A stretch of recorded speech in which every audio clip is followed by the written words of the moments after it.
Chapter 5. What Books and Burials Tell Us. One of the oldest books in the world. You may have heard about the Vedas.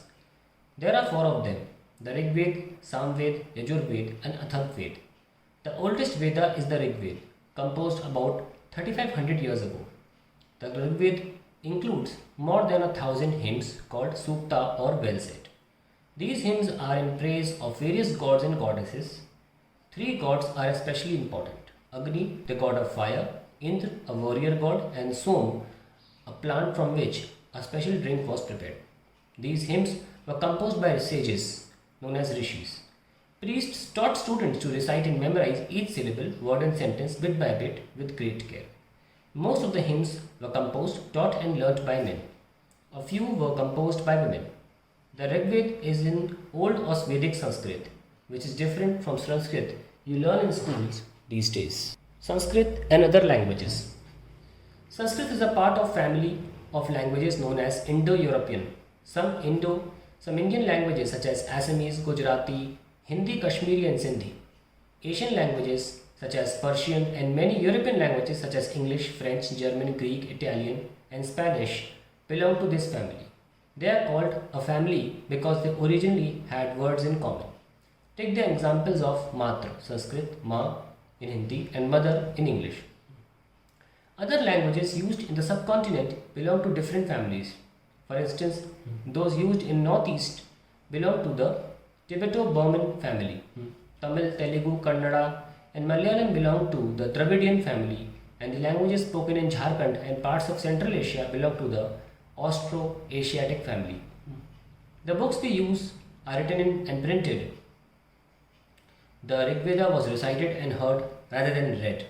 It was written down several centuries after it was first composed and printed less than 200 years ago. How historians study the Rig Veda. Historians, like archaeologists, find out about the past, but in addition to material remains, they examine written source as well. Let us see how they study the Rig Veda. Some of the hymns in the Rig Veda are in the form of dialogues. This is part of one such hymn, a dialogue between a sage named Vishwamitra and two rivers, Beas and Satluj, that were worshipped as goddesses. Vishwamitra and the rivers. Vishwamitra: O rivers, come down from mountains like two swift horses, like two shining cows that lick their calves. You move like chariots to the sea through the power of Indra. You are full of water and wish to unite with one another. The rivers: we who are full of water move along the path the gods have made for us. Once we start flowing, we cannot be stopped. Why do you pray to us, O sage? Vishwamitra: O sisters, please listen to me, the singer who has come from a distance with his chariots and carts. Let your waters not rise above our axles, so that we can cross safely. The rivers: we will listen to your prayers so that you can cross safely. Historians point out that this hymn was composed in the area where these rivers flow. They also suggest that the sage lived in a society where horses and cows were valued animals. That is why the rivers are compared to horses and cows. Other rivers, especially the Indus and its other tributaries, and the Saraswati, are also named in the hymns. The Ganga and Yamuna are named only once. Cattle, horses, and chariots. There are many prayers in the Rig Veda for cattle, children, and horses. Horses were yoked to chariots that were used in battles, which were fought to capture cattle. Battles were also fought for land, which was important for pasture and for growing hardy crops that ripen quickly, such as barley. Some battles were fought for water and to capture people. Some of the wealth that was obtained was kept by the leaders, some was given to the priests, and the rest was distributed among the people. Some wealth was used for the performance of yajnas and sacrifices in which offerings were made into the fire. These were meant for gods and goddesses. Offering could include ghee, grain, and in some cases animals. Most men took part in these wars. There was no regular army, but there were assemblies where people met and discussed matters of war and peace. They also chose leaders who were often brave and skillful warriors. Words to describe people: There are several ways of describing people in terms of the work they do, the language they speak, the place they belong to, their family, their communities, and culture practices. Let us see some of the words used to describe people found in the Rig Veda. There are two groups who are described in terms of their work: the priests, sometimes called Brahmins, who performed various rituals, and the Rajas. These Rajas were not like the ones you will be learning about later. They did not have capital cities, palaces, or armies, nor did they collected taxes. Generally, sons did not automatically succeed fathers as Rajas. Two words were used to describe the people or community as a whole. One was the word Jana, which we still use in Hindi and other languages. The other was Vish. The other was Vish. The word Vaishya comes from Vish. You will learn more about this in chapter 6. Several Vish or Jana are mentioned by name. So we find reference to the Puru, Jana or Vish, the Bharat, Jana or Vish, the Yadu, Jana or Vish, and so on. Sometimes the people who composed the hymns, generally sons did not automatically succeed fathers as Rajas. Two words were used to describe the people or the community as a whole. One was the word Jana, which we still use in Hindi and the other languages. The other was Vish. The word Vaishya comes from Vish. You will learn more about this in chapter 6. Several Vish or Jana mentioned by name, so we find reference to the Puru Jana or Vish, the Bharat Jana or Vish, the Yadu Jana or Vish, and so on.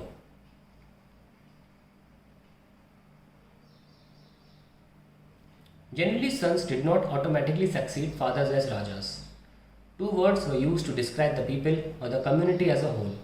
One was the word Jana, which we still use in Hindi and other languages. The other word was Vish. The word Vaishya comes from Vish. You will learn more about this in chapter 6. Several Vish or Jana are mentioned by name.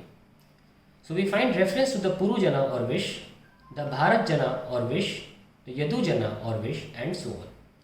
Sometimes the people who composed the hymns described themselves as Aryas and called their opponents Dasas or Dasyus. These were people who did not perform sacrifices and probably spoke different languages. Later, the term Dasa and the feminine Dasi came to mean slaves. Slaves were women and men who were often captured in war. They were treated as the property of their owners, who could make them do whatever they wanted. While Rig Veda was being composed in the northwest of the subcontinent, there were other developments elsewhere. Let us look at some of these. Silent sentinels, the story of the megaliths.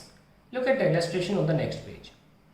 These stone boulders are known as megaliths, literally big stones.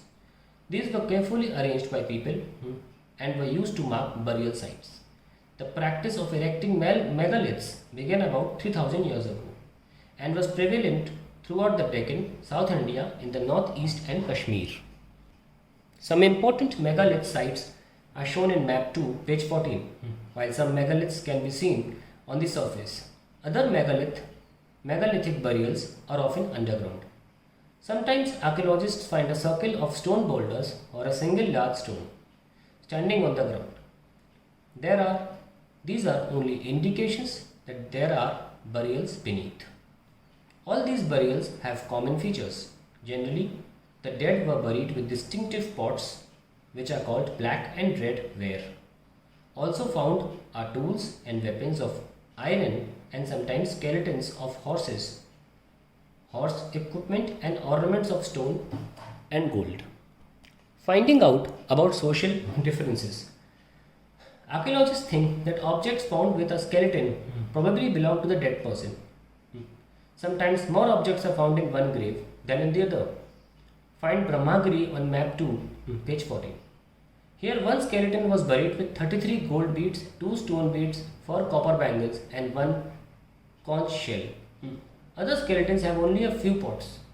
These finds suggest that there was some difference in status among the people who were buried.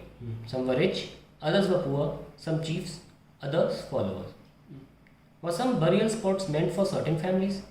Sometimes megaliths contain more than one skeleton. These indicate that family, perhaps belonging to same family, were buried in the same place, though not at the same time. The bodies of those who died later were brought into the grave through the potholes. Stone circles or boulders placed on the surface probably served as signposts to find the burial sites, so that people could return to the same place whenever they wanted to. A special burial at Inamgaon. Find Inamgaon map 2, page 40. It is a site on the river Ghod, a tributary of the Bhima.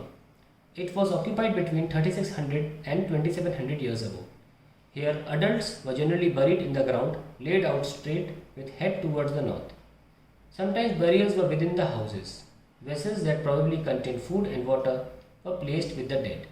One man was found buried in a large four-legged clay jar in the courtyard of five-room house, one of the largest houses at the site in the center of the settlement.